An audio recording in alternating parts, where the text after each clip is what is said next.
پہلے زمانے میں لڑائی کے لیے، حملہ کے لیے تلوار اور دفاع کے لیے ڈھال. تو جنگجو لوگوں کے ایک ہاتھ میں ڈھال ہوتی تھی اور ایک ہاتھ میں تلوار ہوتی تھی. تو خندق کی جنگ میں مرحب جب خندق پار کر کے آیا تو اس نے کہا ہے کوئی میرے مقابلے میں؟ سارے بیٹھ گئے، کوئی نہیں کھڑا ہو. حضرت علی کھڑے ہوئے، یا رسول اللہ انا لہو، میں جاؤں گا. میرے نبی جیسی شخصیت، علی جیسی شخصیت کو کہہ رہے ہیں بیٹھ جا، تجھے پتہ ہے یہ امر ہے، یعنی تو اس کے ٹکر کا نہیں ہے، بیٹھ جا. بڑے بڑے نہیں کھڑے ہو رہے، تو بچہ ہے ابھی 21 سال 23 سال عمر تھی. انہوں نے کہا کون ہے میرے مقابلے میں؟ پھر سب عمر جیسے شاہ سوار، زبیر جیسے، طلحہ جیسے. علی کھڑے ہو گئے، یا رسول اللہ انا لہو، میں ہوں. آپ کہو بیٹھ جا، یہ عمر ہے. پھر اس نے کہا کدھر ہے تمہاری جنت جس میں دعوے کرتے ہو شہید ہوں گے تو جائیں گے، تم میں کوئی جنت کا شوقین نہیں ہے؟ پھر کوئی نہیں کھڑا ہوا. علی کھڑے ہو گئے، یا رسول اللہ انا لہو. امام المتقین من کنت مولاہ فعلی مولا، جس کا میں مولا ہوں علی اس کا مولا ہے علیہ الصلاۃ والسلام.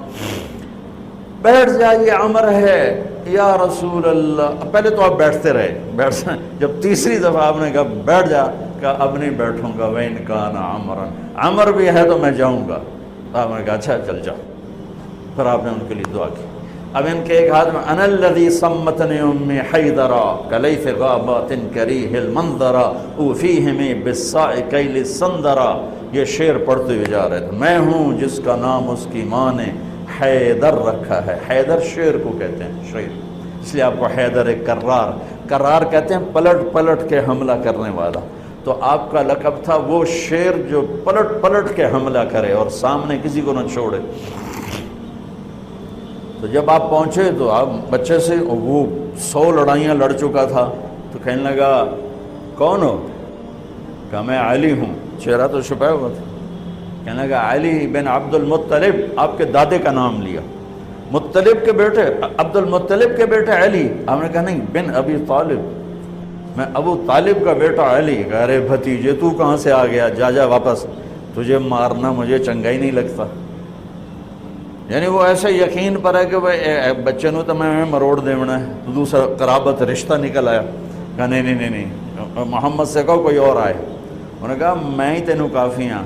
کہا میں تجھے مارنا نہیں چاہتا. علی نے کہا پر میں تو تجھے مارنا چاہتا ہوں. اس کو غصہ چڑھ گیا. اس نے آ کے جو ادھر کے وار کیا تو حضرت علی نے ڈھال پہ روکا. وہ میں بتا رہا ہوں کہ ڈھال کا تصور کیا ہے. اس پر یہ سارا واقعہ مجھے یاد ہے کہ دشمن کے وار کو ڈھال پہ روکا جاتا تھا.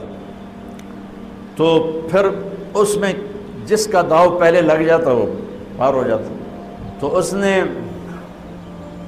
2-3 وار کیے، حضرت علی نے ڈھال پہ روکے. پھر اس نے ایک زور سے وار کیا تو اس نے ڈھال کو توڑ دیا اور کندھے پہ آ کے تلوار لگی اور کندھا زخمی ہو گیا. اب حیدر کرار بنا، پلٹ کے حملہ کرنے والا. زخمی شیر زیادہ غصے میں آتا ہے. حضرت علی نے جو پلٹ کے اس پہ وار کیا تو اس نے ڈھال آگے کی.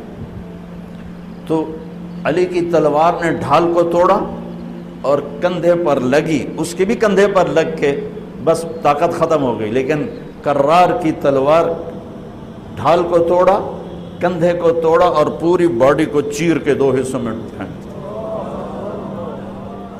تو اس کی لاش پہ پاؤں رکھ کر کہا عبد الحجارۃ من صفاحت رأیہ وعبدت رب محمد بالصواب. یہ ہے پتھر کا پجاری اور میں ہوں رب محمد کا پجاری.